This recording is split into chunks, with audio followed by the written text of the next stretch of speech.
अस्सलामुअलैकुम दोस्तों, मैं आपको अपने चैनल उस्मान ब्यूटी टिप्स में वेलकम करता हूं और उम्मीद करता हूं कि आप सब अल्लाह ताला के फजल करम से खैरियत से होंगे। दोस्तों, अगर आपको मैदे में सोजिश है तो आपको इसके लिए परेशान होने की ज़रूरत नहीं, क्योंकि आज की मैं इस वीडियो में आपको घरेलू टोटके से इसका इलाज बताऊँगा।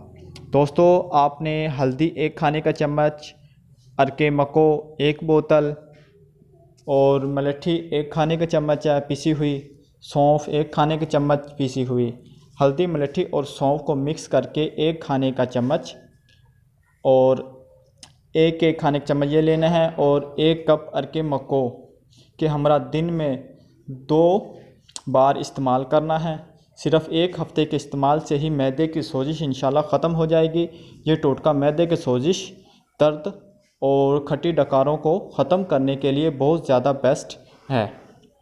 दोस्तों, मैदे और कमर में दर्द है, अगर ख़वातीन हज़रात के लिए ख़ास तौर पर ये, अगर आपको पेरियड्स में कमर का दर्द रहता है तो पेरियड्स के बायस बहुत सी ख़वातीन में कमर का दर्द के साथ साथ मैदे में तकलीफ़ और बाज़ औक़ात इन्फेक्शन की शिकायत ज़्यादा बढ़ जाती है।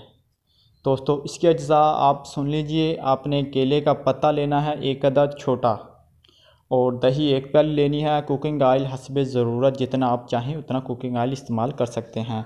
और शहद 1 खाने का चम्मच लेना है। केले के पत्तों को छोटे छोटे टुकड़ों में काट कर इसको ऑयल में फ्राई करें। जब ये अच्छी तरह से फ्राई हो जाए तो उन्हें ठंडा करके हाथों से मसल कर पाउडर की शक्ल में तैयार कर लें, यानी उसे पीस लें। इस पाउडर को आपने शहद और दही में मिलाकर दिन में किसी भी वक्त खा लें। पीरियड से 1 हफ़्ते पहले इस्तेमाल करें, कमर दर्द और मैदे की तकलीफ़ में आराम मिल जाएगा। दोस्तों, एक एडवांस ये भी सुन लीजिए, अगर आपको दिल का दौरा है या दिल में दर्द रहता है तो आपको आपके दिल के दर्द में अजवाइन खाएं। इसके खाने से आपका दिल का जो दर्द होगा वो इंशाल्लाह ख़त्म हो जाएगा। दोस्तों, अगर आपको हमारी कारआमद वीडियो अच्छी लगी हो तो हमारे चैनल को सब्सक्राइब करें और अपने दोस्तों के साथ शेयर करें, लाइक करें और कमेंट करें।